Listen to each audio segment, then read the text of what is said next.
Tunis, est-elle vraiment une ville ou une agglomération de villages?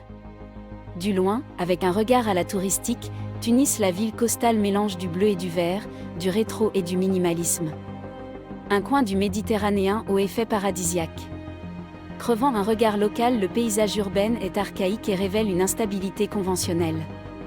On dirait un dieu ayant un trouble de dissociation de personnalité se contente de créer des gabarits non cohérents avec sa baguette magique. Quand vous marchez dans les rues tunisoises, vous alertez les 5 sensés, pour jouer un truc de Super Mario. En effet, marcher une ligne droite est impossible.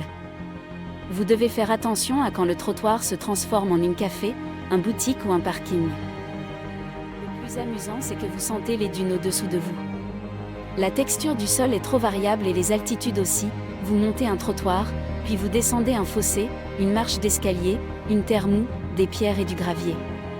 Pareil à votre dessus, il faut baisser les têtes pour passer sous un arbre, une affiche, un poteau et si vous êtes chanceux vous arrivez à éviter les gouttes d'eau des climatiseurs.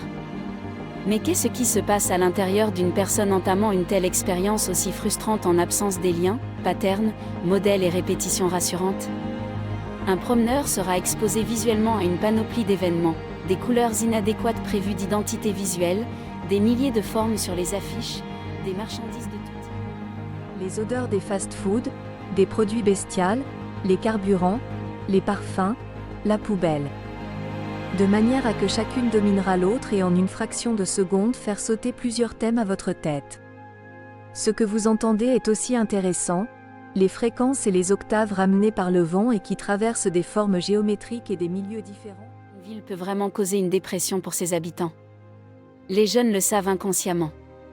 Ils s'expriment sur les murs, ils créent leur propre rapport à chaque coin de la ville, ils s'approprient les endroits en quête de réassurance urbaine.